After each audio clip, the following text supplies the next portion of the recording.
Hey guys, Jalen Ubo here, and I'm here to give you a GovCon explanation on GovCon brokering. I'm so excited that you decided to join us. Let's go ahead and get at it.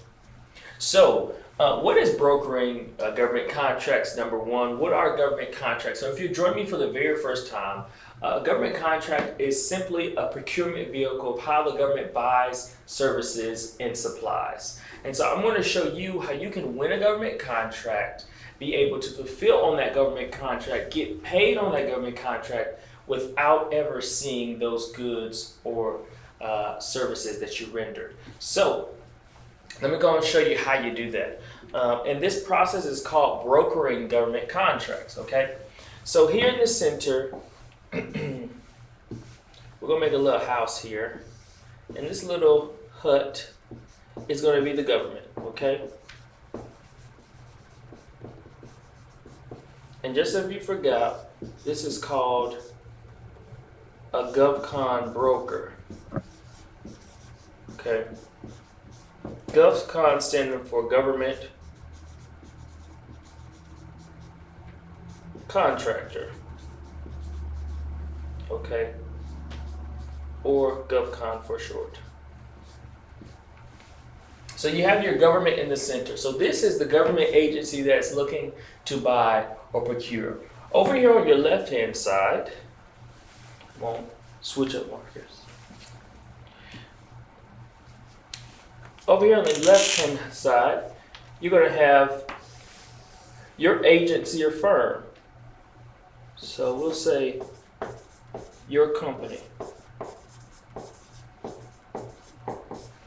And the first step in this, the government will issue what's called a purchase order or order for supplies or a solicitation for good or services, right?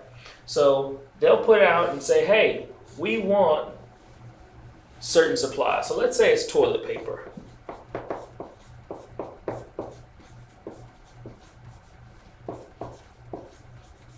So they put out a requirement for toilet paper. And in return, our company would submit a bid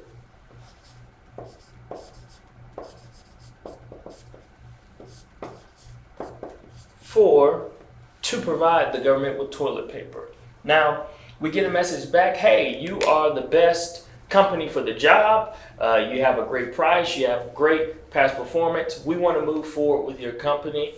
So, this bid that we just won, this was for $100,000 worth of toilet paper, okay? Now, your company, if you're watching this, your company probably doesn't sell toilet paper. You probably don't even know where to get $100,000 worth of toilet paper from, right?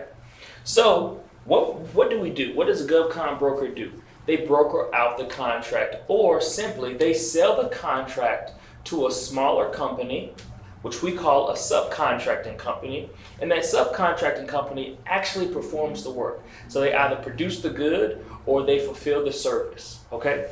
So we're gonna call a company like Charmin Ultra, right? Y'all know the company with the bears and them, you know. All right, so we're gonna call Charmin, and Charmin is going to submit to us, and we're going to request that they submit to us what's called a quote for the product, okay? And that quote, they're going to say is, hey, it's going to cost you $75,000 for the toilet paper you need to fulfill this contract. So what we'll do is we find Charmin to be a reputable company. We know they have the ability to provide what we need. What we do is we go ahead and award Charmin the contract, or we sell the contract to them for $75,000. And they end up actually performing the work.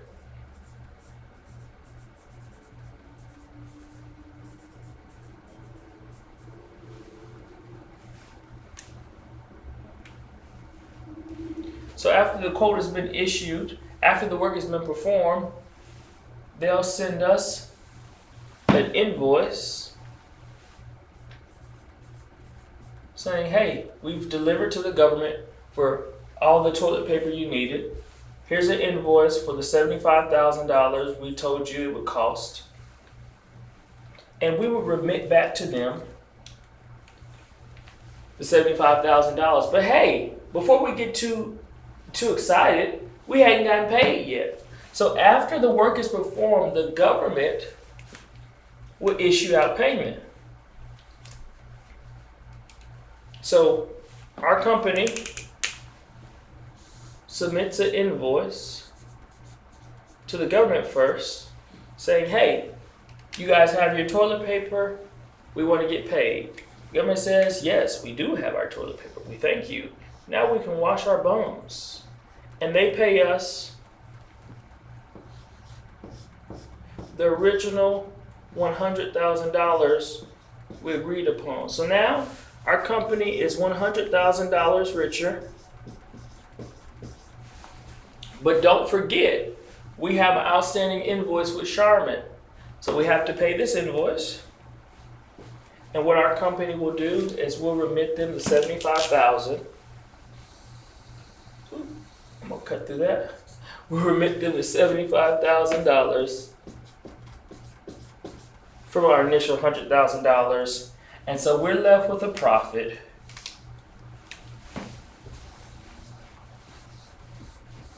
of about $25,000.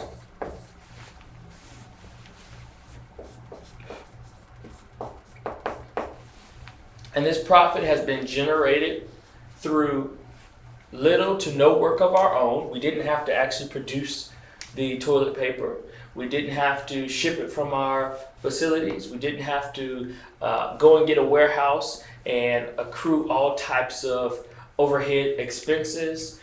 We didn't have to put employees in place. All we had to do was win the contract and find a subcontractor, in this case, Charmin,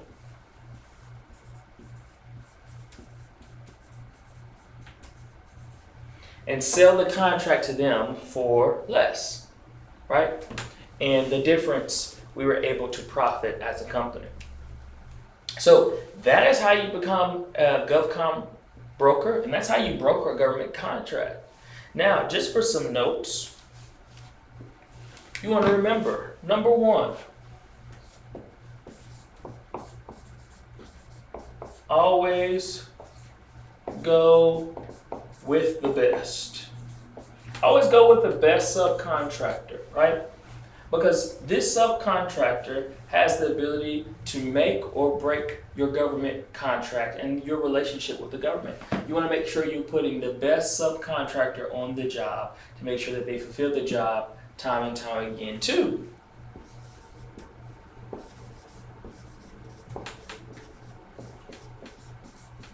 Watch your net terms. Okay, watch your terms. And what that means is we struck a deal with Charmin for $75,000, but Charmin gave us a deadline. After they shipped, they said, hey, we need to get paid in 60 days after delivery.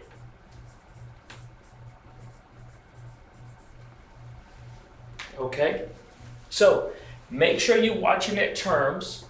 See how long you have to pay your subcontractors. You don't want to go over or extend yourself beyond those terms, or you may have some difficulty getting that subcontractor to work with you in the future. Okay? And lastly,